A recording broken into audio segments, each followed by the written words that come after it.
Welcome to FOMO Consulting for your daily AMC stock analysis video on Wednesday, May 12th. Ladies and gentlemen, today we show the strength of the apes, the strength of the diamond hands, the strength of the retail investor. And as always, the apes are winning, the diamond hands are winning, and the retail investor is certainly winning. So if you find this video informative and entertaining, please like, share, comment, and certainly subscribe. It's a newer channel and I would appreciate the support. Let's get into the video. So as always, I want to thank everyone who has liked, shared, commented, and subscribed. It means the absolute world to me. Thank you. Let's start with a quote. Just because a man lacks the use of his eyes doesn't mean he lacks vision, by the great Stevie Wonder. Our opponent believes we lack vision. We cannot see what they are doing behind the dark pool trades, the synthetic shares. They believe we are blind to the truth. We can see, and we certainly have vision to the current situation and to the very near future. So today's broader market was bad. Crime scene, bloody red. Major sell-off, especially in the Dow Jones, nearly 700 points down. NASDAQ sold off very hard at 357 points down. S&P down nearly 90. Just a bad day. A lot of concern around inflation, uncertainty in the future, certainly a lot of nervousness around tech. This is compounding daily, but AMC absolutely held its own and it actually closed in the green. AMC closed at an incredibly strong $10.32, up 27 cents on an absolute bloody day at 2.69%, and it is up after hours at the time of this recording at $10.41 or 9 cents up, which I hope continues to climb as the evening wears on. But as you can see, the overall day was just exceptionally strong versus the broader market as shown below. Major sell-off from the opening bell on the broader market, and AMC contradicted that trend, which is shows a lot about this stock, because most days, especially of recent, it has followed the broader market on the highs and the lows in general, especially the NASDAQ. It has absolutely surpassed all expectations today, and to hold the $10 support level throughout such a very bad day shows exactly where we are. You should be very confident in this stock. So let's look at it from a little bit wider range here. So this is the hourly chart over last month or so. We regained the $10 level and got up to and got over that red trend line that I show as an illustration. You can see into early May we were trending above that. We broke down over the last week and a half or so, obviously with the 17 million share dilution, earnings, short attacks, you name it, but we have climbed back to and slightly above it. So holding that trend line is absolutely key. So let's zoom in just a little bit more on the hourly chart over the last week or so. As you can see, we have regained our upward trend after we bottomed out around $8.93. That $9 support level has been an absolute springboard on several occasions. We are clearly on the uphill climb. I could not be more bullish about the days going forward. So let's look at the bigger picture here. So this is the daily chart, and as I've discussed on many days, we are now, if you look at the moving average, the blue signal line, we are now clearly moving back in a bullish direction, which is absolutely what we've been needing. The MACD is now touching the signal line after a shallow run in bearish territory. I anticipate we will cross the signal line and be back on a bullish MACD crossover in the next day or two. And the RSI is certainly coming out of a negative direction, and we are coming back in bullish territory. So on the bigger picture, longer term, over 6 months or so, we are clearly still on the uphill climb. You can see the moving average blue signal line on top. We are curling back off of that trend line, heading back upwards. The MACD is about to cross over the signal line, and RSI is heading in a bullish direction. So I've shown this several days in a row because I absolutely believe it. AMC is a strengthening company. Big movie titles coming out this summer. The hedge funds are opponent. The shorts cannot escape. The apes hold the floor, and the regulatory rule filings are coming out. Daily updates are coming out, and the shorts are scared to death. But the only way to escape is to squeeze. So I suggest you start your trading day out with some fantastic money-making music, and no better than listening to the OJs, For the Love of Money. For some of you younger listeners, if you do not know who the OJs are, I certainly would implore you to YouTube For the Love of Money. You will certainly recognize the song, I would think.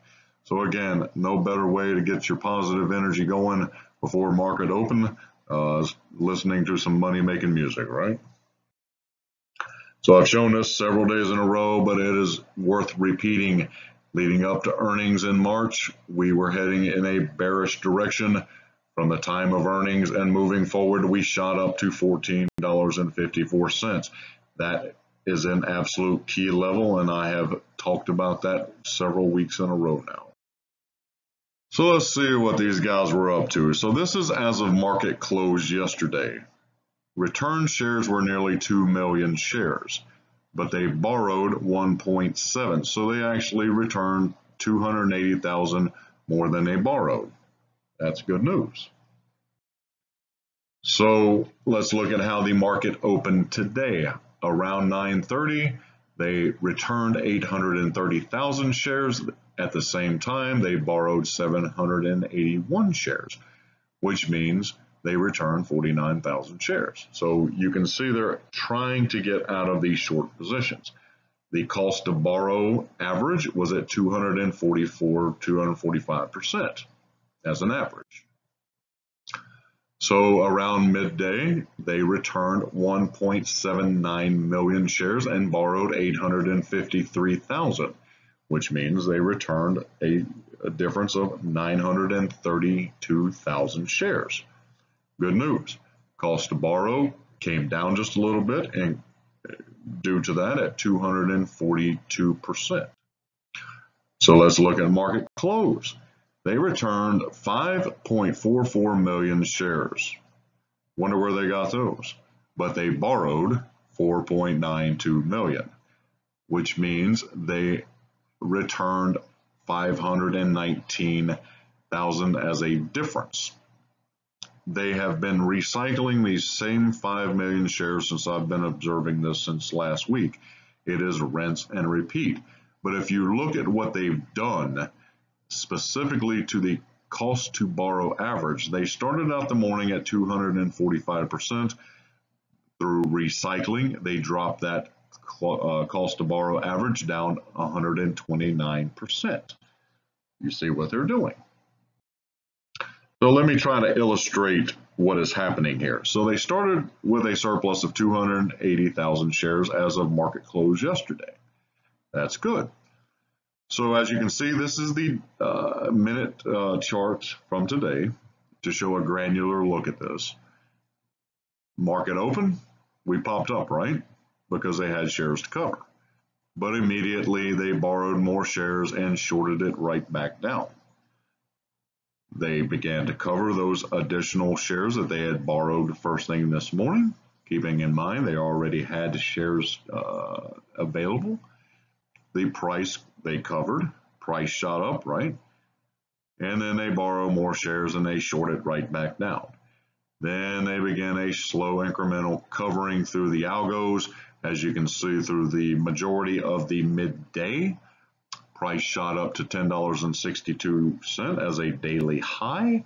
They take the shares that they have, they short it right back down, they return them, and then they cover and borrow more shares simultaneously. This is a rinse and repeat. They are essentially stock surfing is the best way I can tell you how this is going. Because at the end of the day, they still have the majority of their borrowed shares, and I'll show you how I can prove that very shortly. So let's look at the broader picture. So what you're looking at is the Ortex data. The gray bars are the shares on loan volume bars. And you can see, going back to the baby squeeze, as the share volume falls off hard, the price typically rises. Then they borrow more shares and short it right back down, obviously from a profitable standpoint.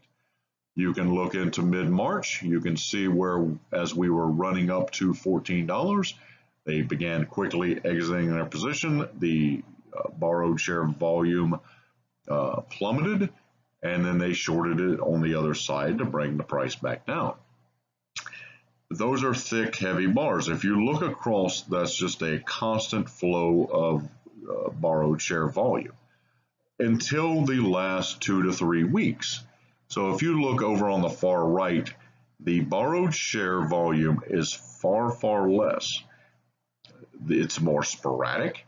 And if you think about it, when the 17 million share dilution over the last 2 or 3 weeks was occurring, and if they had the firepower to do so, they would have shorted us into oblivion. But they can't, because they don't have the shares available. They can't borrow enough shares to short it back down to the level that they would like. If you think back, when is the last time AMC has been on the SSR list? When is the last time you've seen one of those 10% short attack days? It's been quite a while. That's because they're carrying so many shares, but they can't return them enough to borrow more to short it back down at the volume they were doing previously. They are just recycling what they have to lower the cost to borrow. And in my personal opinion, as I show you going forward, they are preparing themselves to ride this squeeze back down. So if you look on the far left, the purple indicator, that is the cost to borrow. Before the baby squeeze in January, we were over 100% on Ortex, not on Fintel, but on Ortex. Right now, we're not even to 20% on Ortex. We are steadily climbing daily, as evidence on the right side of the screen. But what's most exciting is the right-hand yellow arrow. Those short interest indicator lines are plummeting very quickly, and this is a daily update, and it's 24 hours behind. So what you're looking at is through market close yesterday. I'll have the new information tomorrow for today, but if you look at the time of the baby squeeze, but more importantly, how they reacted as the stock ran up from $12 to $13 to $14 in mid-March, they clearly exited their positions as much as possible, borrowed more shares to short it back down. I believe right now, if you look at the borrowed share volume on the far right, it has absolutely plummeted.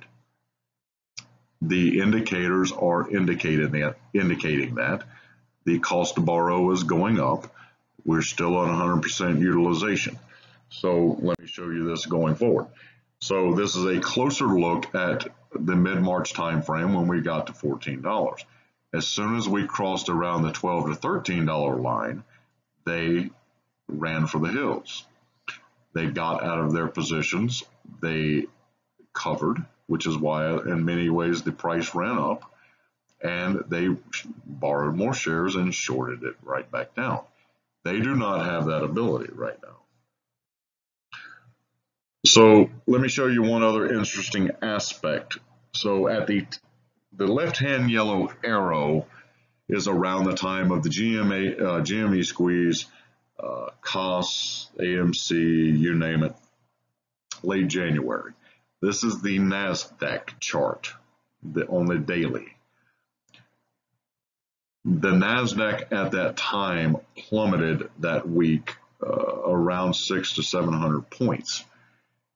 Go figure, we have now lost around 1,000 points. As indicated by the right-hand arrow, our high was at 14,211, and today we were at 13,031. So you can see there may be some correlation, no guarantee, but if you also look, and I didn't put an indicator on it or an arrow, but the mid-March time frame was also a time of bearishness in the NASDAQ, but that is also the same time that AMC peaked at $14.54.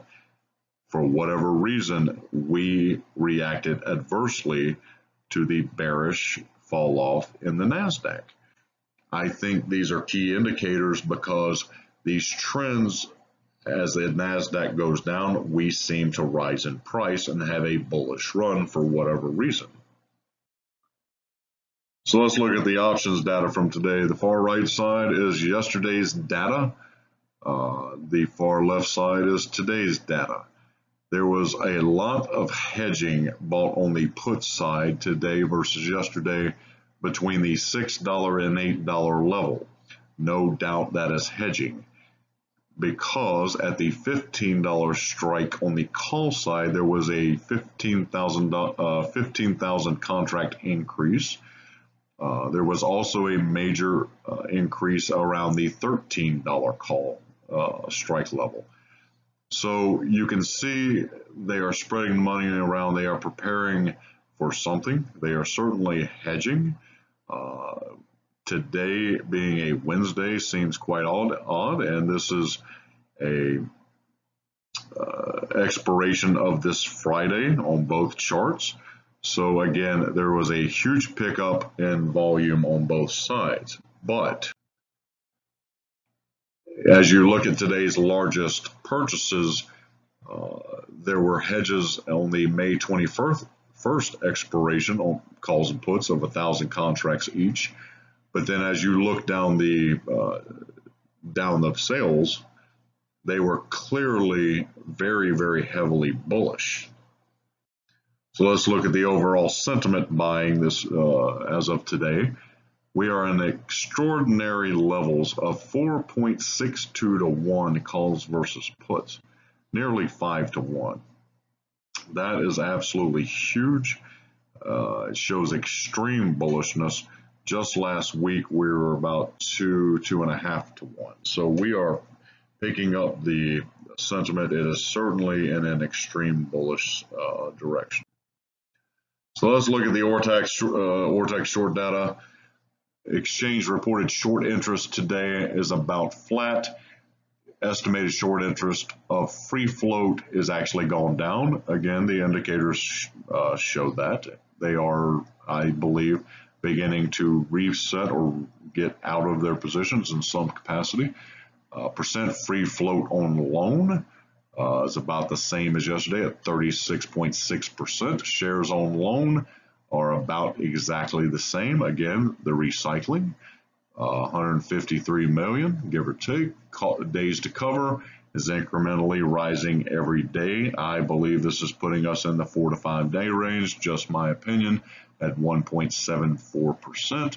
Cost to borrow has gone up 2 points to 19.94, and the utilization stays at an extraordinary high level of 100%. So the total volume to me is one of the biggest indicators. If you recall last week, we were actually in the teens on one day, low 20s. We have incrementally been rising in volume over the last 4 to 5 trading days, where being above 50 million has been a rarity really over the last 30 days. But incrementally every day our volume is picking up, and that's exactly what we need. Short shares available at the time of this recording is 150,000. Short borrow fee again increasing on Fintel at 84.31%. So this will cook your noodle. So I was looking through the Ortex data and I wanted to find the highest cost to borrow short interest or shorted stock. So they are willing to pay 851%. You thought AMC was high, right? 851%. BDO Unibank. So I wanted to look at the chart. So this is what BDO looks like. You thought you were having a bad day, right? This is an extreme version of basically what I was explaining earlier of the recycling of the shares. They will pay the extraordinary interest on something they believe is profitable and can make profitable, either through hedging or through recycling, whatever they're doing. They will stay in it and they will pay 851%. What's funny about this is the average volume is around 9.5 K, about 9,500. Today's volume was around 3,600. So the volume is exceptionally low, so they are treating this as their personal playground as a profit center. So let's look going forward. So as I filter through the list, there's our baby, AMC, at the orange bar. So the own loan value, as indicated by Ortex, is $1.54 billion US in value.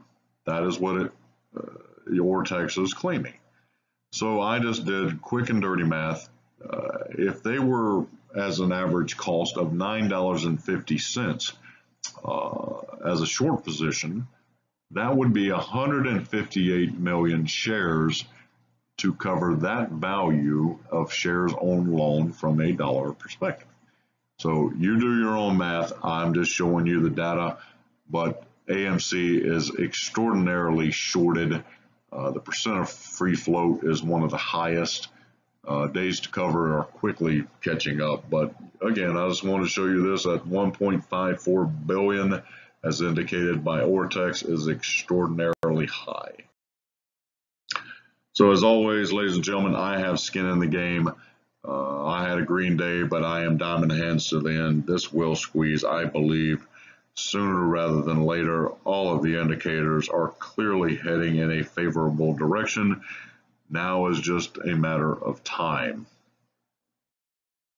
So let's look at my bold prediction again. At somewhere between $10 and $11.50, I believe will be our week close. I believe that the battlefield is between 10 and 11.50, specifically because of the options expiring. If we close above 11.50, and we'll get into this more tomorrow, we're going to put an extraordinarily large amount of calls in the money that will likely set us up very, very nicely for next Monday. So let's close with a quote. I have a vision of the world as a global village, a world without boundaries, by the late but fabulous Krista McCullough. Obviously, a Challenger astronaut that perished on that January day in 1986. I believe our world as apes, diamond hands, and retail investors is without boundaries. Those that hear my voice hear it throughout the entire world, all corners of the globe, all walks of life.